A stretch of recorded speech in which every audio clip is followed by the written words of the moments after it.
No one believed a poor street boy and his little rescue monkey could change the world. But when they stepped onto the America's Got Talent stage, barefoot, trembling, and holding nothing but love, they sang a song so honest, so pure, that the entire room went silent. And even Simon Cowell couldn't hold back his tears. In the heart of Cebu City, where jeepneys honk endlessly and children weave between cars, selling candies and flowers, a barefoot boy named Eli sang for spare coins. He was small for his 12 years, thin, sunburned, and always smiling, even when the world gave him little reason to. But beside him, perched on a wooden crate, was his best friend, a tiny brown monkey named Kiko, rescued from a street vendor who had once tied him to a post and left him in the sun. Eli had nothing. No home, no family, just a voice, and Kiko. Every morning, before the city woke, Eli would sit by the seawall and sing softly to the sunrise. His songs weren't perfect, but they were honest. He sang about dreams, about hope, about the mother he barely remembered. Sometimes Kiko would mimic him, clapping tiny hands, earning giggles from passersby. But most people didn't stop. They were too busy, too tired, too used to the sight of kids like him. Still, Eli never stopped singing. He believed that if he kept singing, maybe, just maybe, someone, somewhere, would hear him. One afternoon, during a sudden rainstorm, Eli took shelter under a broken umbrella near a coffee shop. He sang anyway because that's what he did. His voice rose above the patter of the rain, carrying a melody that was raw, cracked, and filled with longing. A foreign tourist sipping coffee nearby looked up. He was a video blogger visiting Cebu, filming local life for his channel. When he saw Eli, drenched barefoot, but smiling, as he sang something in the boy's voice made him reach for his phone. He began recording. Eli didn't even notice. He just sang. The next morning, that video went online with the caption, "The street boy who sings with his soul." Within hours it was everywhere. Millions of people watched, shared, and cried. Comment after comment poured in. "He's amazing. Someone find this boy. That monkey stole my heart." And among those who saw it was a producer from America's Got Talent. An email was sent to the Philippines, addressed to Eli and Kiko. Of course, Eli didn't have an email address. He didn't even know what a GT was. But the local charity that often brought him food found him a week later. They told him, "You've been invited to sing in America." Eli laughed, thinking it was a joke. Him, the barefoot boy from Cebu. But when they showed him the video, millions of views, comments in every language, his smile faded into disbelief. He turned to Kiko, who sat on his shoulder, nibbling a peanut, and whispered, "They really heard us, Kiko." That night, as the sun set over the slums, Eli sat by the sea again, guitar borrowed from a friend. The wind carried his song across the waves, a song about second chances, about love, about a boy and his monkey who dared to dream beyond the streets. For the first time, Eli wasn't just singing to survive. He was singing for the world. When Eli stepped off the plane in Los Angeles, everything felt unreal. The cold air, the bright lights, the people moving so fast. He held Kiko close to his chest, wrapped in a tiny blue blanket, afraid someone might tell him that none of this was really happening. For a boy who'd grown up singing on sidewalks, the thought of standing on America's Got Talent stage felt like walking into a dream he wasn't sure he deserved.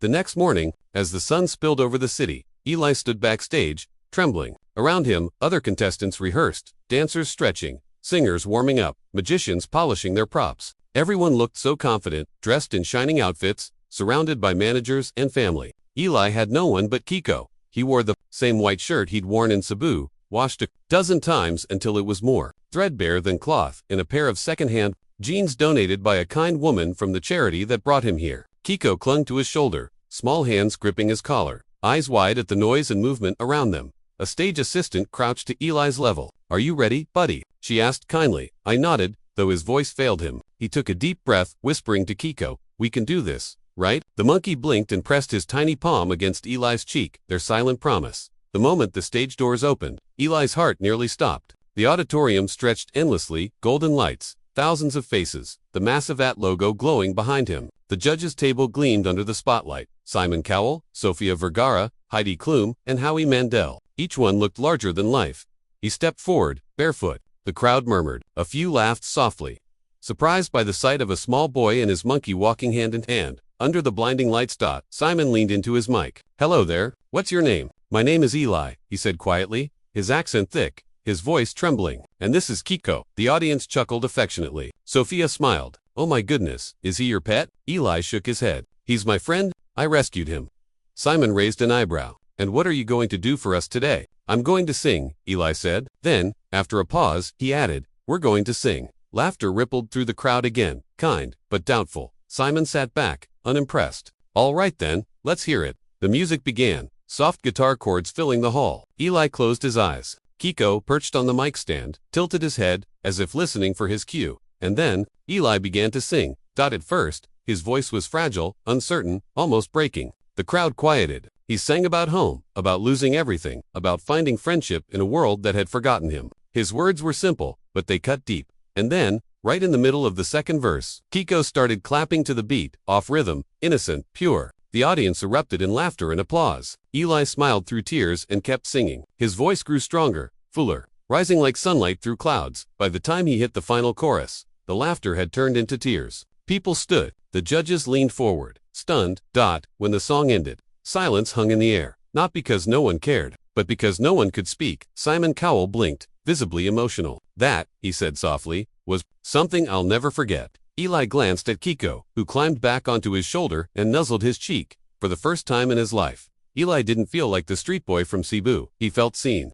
The last note of Eli's voice still hung in the air when the room fell utterly silent. For a moment, even the cameras seemed to stop moving, as if the entire world had paused to catch its breath. His small frame stood trembling in the center of the grand stage, the microphone shaking in his hands. Beside him, Kiko perched on his shoulder, eyes wide and still. Sensing the weight of the moment, the song Eli had chosen was simple. A self-written tune called Little Hearts Don't Break Forever. It wasn't a song about fame or success. It was about loss, love, and finding hope when everything else was gone. Every word had come from the nights he spent under the broken tin roof in Cebu, when rain would fall and Kiko would curl up beside him to stay warm. When Eli sang, it wasn't just a melody, it was a story. Each line carried the echo of his life, the hunger, the loneliness, and the tiny moments of joy that kept him alive. By the second verse, the audience began to cry quietly. The camera panned over faces glistening with tears. A mother in the front row held her daughter's hand tighter. A man in the back whispered, "That's real." On stage, Eli sang with his eyes closed, his voice raw but golden. It cracked slightly on the high notes, but every imperfection made it more beautiful, honest, human. UNPOLISHED. Then, right before the bridge, something magical happened. Kiko, as if sensing the emotion, began to hum softly, a gentle sound that blended with Eli's voice like an echo from another world. The crowd gasped. It wasn't perfect harmony, but it was real, and that made it unforgettable. Eli's tears started falling, but he kept going. When the world forgets your name, and you're standing in the rain, just hold on. Love remembers you. He lifted his head toward the lights as if singing to the heavens. The golden stage lights softened, wrapping him in a halo-like glow. Kiko raised his tiny hands, clapping to the rhythm again, and this time, the audience joined in, thousands of hands clapping slowly, gently, like a heartbeat. Sofia Vergara whispered to Heidi, "Oh my God, this is breaking my heart." Howie wiped his eyes, his voice low. "He's not just singing, he's saving something inside us." When Eli reached the final note, he held it pure, trembling, and full of everything he'd ever felt. The sound faded into silence. No music, no noise, just stillness. Then, an explosion of applause. The entire audience rose to their feet, clapping, cheering, some even crying openly. Heidi stood up, her hands over her heart. Sophia shouted, "Bravo," while Howie smiled through tears. But Simon didn't move. He sat still, eyes locked on the boy. His usual cool exterior melted away. When he finally stood, the crowd roared louder. He looked directly at Eli, his voice low but full of emotion. "You just reminded me why this show exists." Eli's hands trembled. Kiko wrapped his arms around his neck. And for the first time since stepping on that stage, the boy smiled, a shy, tearful smile that made the whole world feel a little lighter.